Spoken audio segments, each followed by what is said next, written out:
face is cute and it's beautiful. She's the only girl that stands out in the crowd.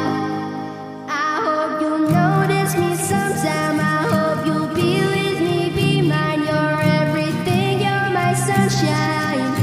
Oh, oh, all kids have been struck by lightning, lightning, and it's frightening, frightening. I don't ever think I'll be the same again.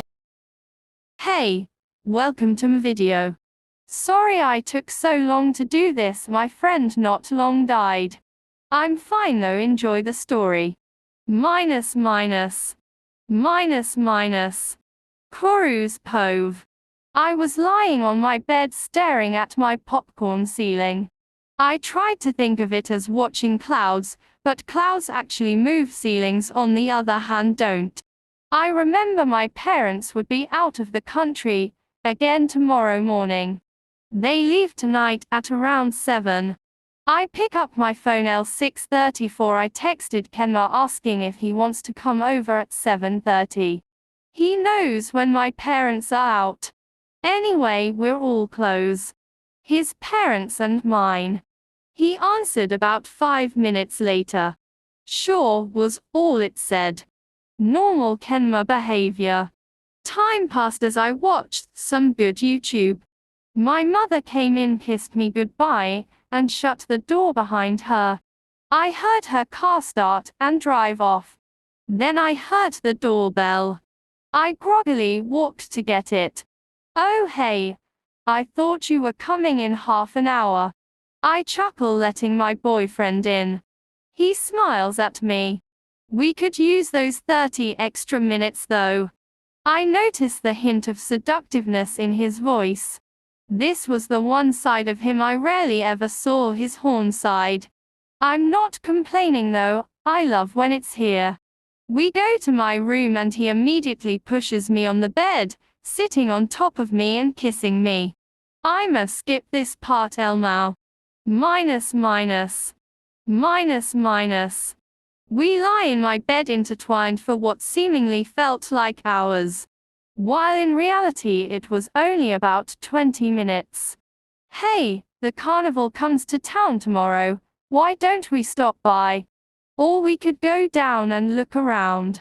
Kenma then makes a little noise. It sounded like a cry, but then again it also sounded like a cat. It was just a usual grunt though. Or we could talk about this tomorrow. Kenma shots at him in a cold tone. Kuru sighs and nods. Kenma, who is laying on top of Kuru, relaxes slightly at the sound of his boyfriend's soft heartbeat. Hey, you're my honey. Kuru's eyes widened at the nickname. The only nicknames he's ever gotten were offensive stuff like perv, idiot, dumbass and tall bitch, the list goes on. Kenma shifted his head and rested his head on his crossed arms. He gazed into Kuru's eyes, admiring the gold reflecting the black. Kuru's eyes always reminded him of the moon, a bright yellow shine in the dark. Kenma scooted up to get a better view of his boyfriend's mesmerizing eyes, kissing the tip of his nose in the process. He watched intently as Kuru's perfect lips curled into a soft smile of pure love. Nothing more. Nothing less. Kenma reaches out and kissed his lips. He would never admit it, but he loved kissing Kuru more than anything. Even more than his games. He never thought anything could top his games, but he also knew nothing could top Kuru either. Kenma chuckled at his thoughts. Kuru can always top me though. Kenma thought with a dreamy look after kissing his lover. Kuru always noticed how vulnerable Kenma seemed to be when it was just them. Even when their closest friends are over. Kenma's Pove. Honey. That was a perfect name for him. His lips are sweet, and so are his looks. I could never get tired of kissing them. His eyes were like the color of honey, a translucent, never-ending release of beauty. He truly is breathtaking. I lie there continuing to listen to the steady beat of the drum in his chest. I then accidentally spoke my mind a bit. Kuru. Give me some attention, touch me. I felt myself mutter as my face burned a hot red. I felt his heartbeat slower, making it even more calming. He shifted our bodies and started kissing all over, making me giggle, along with a few light moans. He teased me as he fluttered kisses all over my face and neck. I giggled more. I love it when you laugh, you know. You should do it more often, smiling face. I see his eyes shine bright as they reflect and glow from the faint light of the moon, peeking outside the window. He proceeds to kiss me all over. As he slips his hand under my sweater, he then starts tickling me. I go from a light giggle to an intense laugh. I blush slightly, but Kuru has seen this side. His whole life he's spent with me.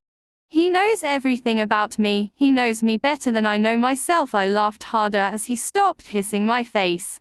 My smile faded slightly. He then lifted my sweater, took a deep breath. I know what was coming, but I couldn't move. I braced myself to laugh my ass off. He then exhaled on my stomach, causing me to lose it. I laughed as he did it all over and over. Kuru's pove. Even though I've heard it almost my life, I loved his laugh. It gave me a huge sense of love and relief, like I took away all my worries, or so as Kenma would put it, a fairy giving you full hearts in the Legends of Zelda. It also made me feel special. I was the only one in this whole entire world who gets to hear it. It's all mine and I don't want to share it. In all honesty, I don't want to share Kenma. He's all mine and I'm all his. I continued to blow his stomach, making him release more beautiful laughs. After messing around for a bit, we decided to cuddle and watch some random stuff on my laptop. I then suddenly closed it. Kenma looked up at me confused. I set my laptop on the floor beside me and started kissing Kenma. He let my tongue enter and explore every inch of his mouth. We then released. I could taste the usual cherry chapstick. I went gaga for that taste. He is just so perfect. I took my shirt and his sweater off, exposing our chest to the heated environment of my room. I looked down at him and smiled hungrily. He then smiled, which took me by surprise. Okay guys, I'm gonna skip the sex part, so I hope you enjoyed this chapter.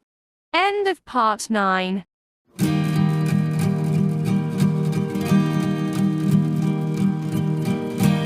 I saw her from a distance, out of the corner of my eye.